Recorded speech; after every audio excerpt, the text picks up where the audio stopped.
We always love it when a museum object goes viral, and you can't always predict what's going to get picked up. We did have a very successful TikTok around the time of the Moon Knight series, a Marvel series, that looked at the Egyptian gods, and we put out an Egyptian necklace and related that to the series, and that went very well.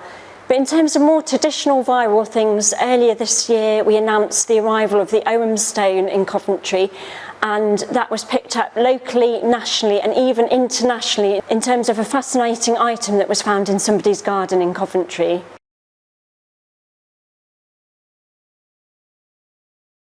Well, for me, I think it's got to be exhibition work, to be honest. It's a really interesting and engaging and rewarding thing to do. You know, when you have worked on an exhibition and it finally all comes to fruition and you get to see the public really enjoying and engaging with the exhibition, you know, that's quite a good feeling, really.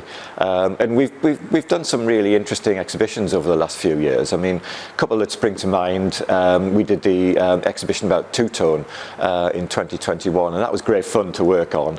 You know, we worked with lots of the band members, brought in lots of loans from band members and also from two-tone fans as well. And it's just such an important part of Coventry's story. It was really great exhibition to work on. And then I also really enjoyed doing the Collecting Coventry exhibition that's currently on at the moment. You know, that was a chance for us to get some things out of the stores that haven't really been on display very much at all, really. So, you know, get some new things out for the public to see. And again, it's been a real pleasure seeing people enjoy that exhibition.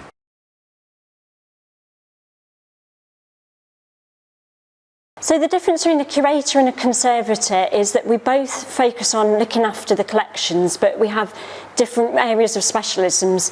So a conservator will really focus generally on individual objects and their needs, which might be to do with the storage or display, perhaps even mounting. And they will look at the environment as well. And curators tend to focus more on the actual interpretation and displays, what new objects are coming in, managing the collection as well. So it's two roles that work together to look after the collections.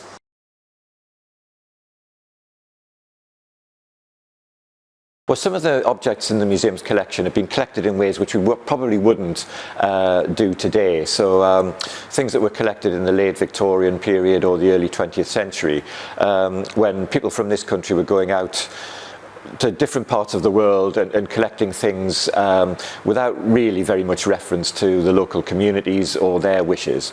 So, for example, we've got a number of natural history specimens which were collected from South America, Africa, places like that, and also just kind of what were probably regarded as almost like curiosities at the time, that were collected by people who were on their travels. A lot of people were travelling around the world, exploring new parts of the world and collecting what I suppose they regarded as souvenirs to bring back to remind them of their trip.